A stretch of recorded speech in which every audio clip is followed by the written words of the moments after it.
2 सितंबर 2010 वो रात आम रातों जैसी नहीं थी। चलती हुई ट्रेन अपनी लय में आगे बढ़ रही थी। खिड़की के बाहर अंधेरा था और अंदर डिब्बे में थके हारे यात्री अपनी अपनी दुनिया में खोए हुए थे। किसी को नहीं पता था कि अगले कुछ मिनटों में यही डिब्बा डर, खून और हिम्मत की सबसे बड़ी परीक्षा बनने वाला है। साल 2010 था। मुंबई से पुणे जाने वाली पैसेंजर ट्रेन। लोग चुपचाप बैठे थे, कुछ सो रहे थे, कुछ मोबाइल देख रहे थे। तभी अचानक माहौल बदल गया। बिना किसी चेतावनी के 22 बदमाश डिब्बे में घुस आए।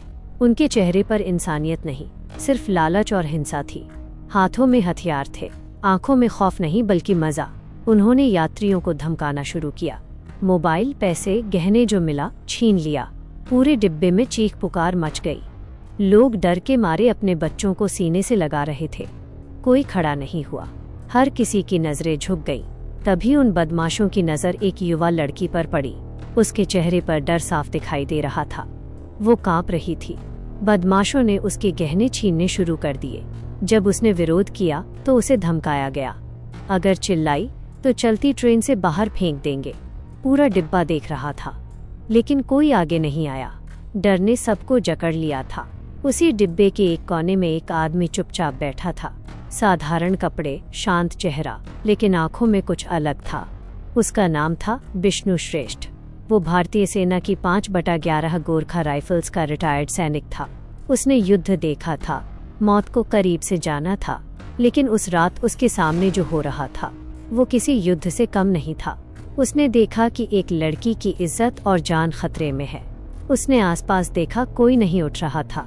उसके भीतर एक आवाज गूंजने लगी, अगर आज मैं चुप रहा तो गुरखा होने का मतलब क्या। धीरे से वह खड़ा हुआ।